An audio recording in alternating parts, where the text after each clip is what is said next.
Right, so we're ready at day 3 of our rugby fitness challenge. Day 1, we did all our resistant type assessment slash tests.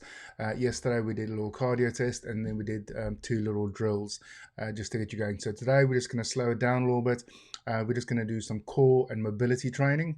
Right, so what I've done is we're doing 3 core exercises or midsection exercise today. There's a little bit of core, a little bit of abs. So we've got 3 of them. What I've done is videos showing you how to do them. So at the end of this video, I'll show you those 3 videos. When you do your core mobility train or core ab training, 2 ways you can do it. You can either do it slow and controlled for reps. So you do 10 to 20 reps of each exercise. You got the 3 exercises, and you do 3 to 5 rounds. So depending on where you're at. So that's one way you could do it, just slow and controlled, 10 to 20 reps of each exercise. And then, like I said, 3 to 5 rounds, sorry, that you're doing. Another way you can do it is time-based, where you can maybe do an exercise for a minute, 50 seconds, 45 seconds, 30 seconds with some recovery. So you can have a little interval timer. Like I said, maybe work for 45 seconds, do as many reps as you can in 45 seconds, and then have a 15-second breather. You do that for each of the 3 exercises, and like I said, 3 to 5 rounds, which is going to be 9 to 15 intervals. Okay, so either slow and controlled for reps or for time. Okay, so like I said, at the end of this video, I'll show you your 3 little exercises you're doing for your midsection. With regards to mobility, I think rugby players are notorious for not being very flexible or very mobile, and I think just as a whole, this whole year we've been sitting around a lot, and that's obviously going to affect your flexibility and your mobility. I'm not going to give you 2 or 3 exercises yet, because your body works as a whole. So if you tighten one area, that means another area or 2 has to loosen up, or if you loosen one area, means another area or 2 are going to tighten up. So there's no 2 or 3 mobility or flexibility exercises. Those are the 3 you need to do. Your body as a whole, so you need to work the whole body. So that's why we're slowing it down today. Take half an hour while you're in front of the TV, and just go through a few mobility type exercises, working from the top to the bottom. Like I said, I'm not going to give you any specific exercises. I was going to tell you the areas you should work at.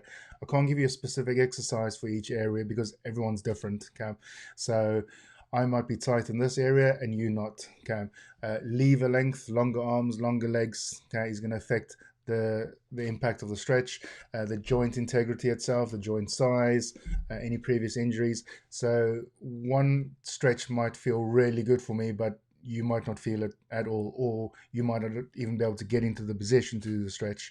So what I'm going to do is just give you all the areas you need to focus on, and then you just go and look for a stretch and a mobility movement that works for you, that you can feel, okay, this is doing something, right? So top to bottom, first thing's obviously your neck, especially the forwards.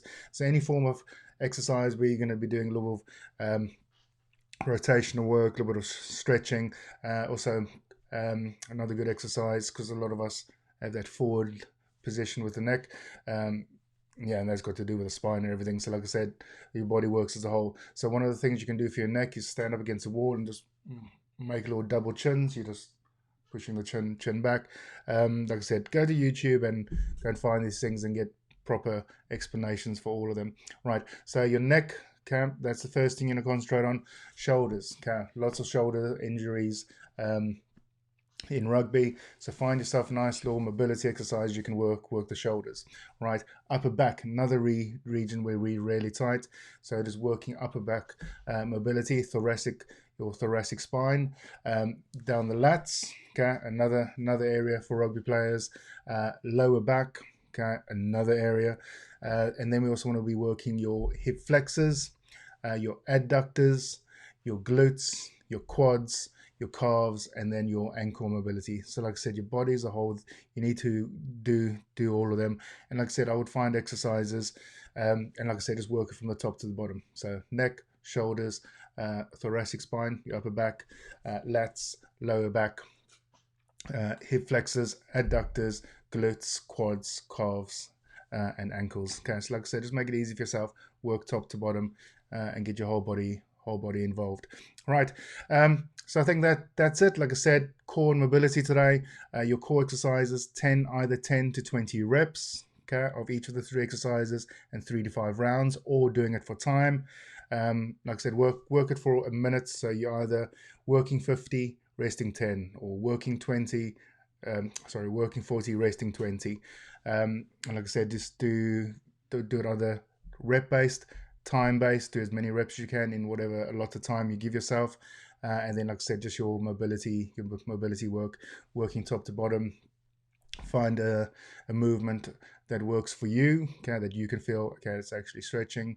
And then, yeah, like I said, spend a good half an hour just working the mobility. Like I said, watch something, watch some highlights of rugby or something, or watch a movie, and while you're watching it, you're lying on the ground doing all your movements. Right, so that's it for day 3. Go watch those exercises coming next, and then I will see you tomorrow for day 4. Right, so this is your leg raise. Just going to go lie back. Okay. Hands, I want you to just get through and past the bum. That's just going to help stabilize you a little bit. Your legs, we're not going to keep them completely straight. Just going to have a slight little kink.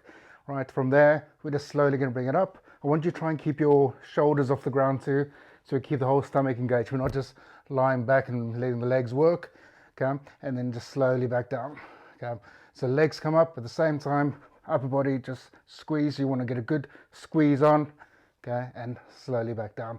So like I said, keep that little kink in the legs, bring the red legs up. At the same time, little crunch, that's going to activate more of the stomach, and that is your leg raise.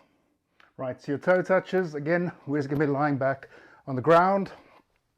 What I want you to do, there's various ways you can do this, but we're going to have our legs up in the air, keep them nice and split. You're going to come up, reach for the opposite toes, back down, up, reach for the toes, coming back down. What you find is sometimes the legs start getting really tired. We don't mind you bending the knees a little bit or just relaxing them completely. Obviously, if the toes aren't there, you just pretend they are, and we almost want to try and get the elbow going towards the knee then. Okay, so that is your toe touch. Legs up in the air, split them apart, breathing out, reaching with your right hand, left toes, and vice versa. If you start struggling, you can bend the legs so the knees are 90 degrees, or just keep the knees up in there and just rest the legs completely. Right, so that is your toe touch. Right, so this next one is your mountain climber. So basically we're just going to get you into a press up position, right, on the hands and toes, and then with the left knee we're trying to touch the left forearm and vice versa. So get yourself in a 4-point position on your knees, make sure the shoulders over the hands. Okay, we're going to straighten ourselves out, and then we just want to touch the knee on the forearm. Okay, and then we just alternating. Okay, so just driving forward, breathing out, breathing in, breathing out, breathing in. Right, so that is your mountain climber.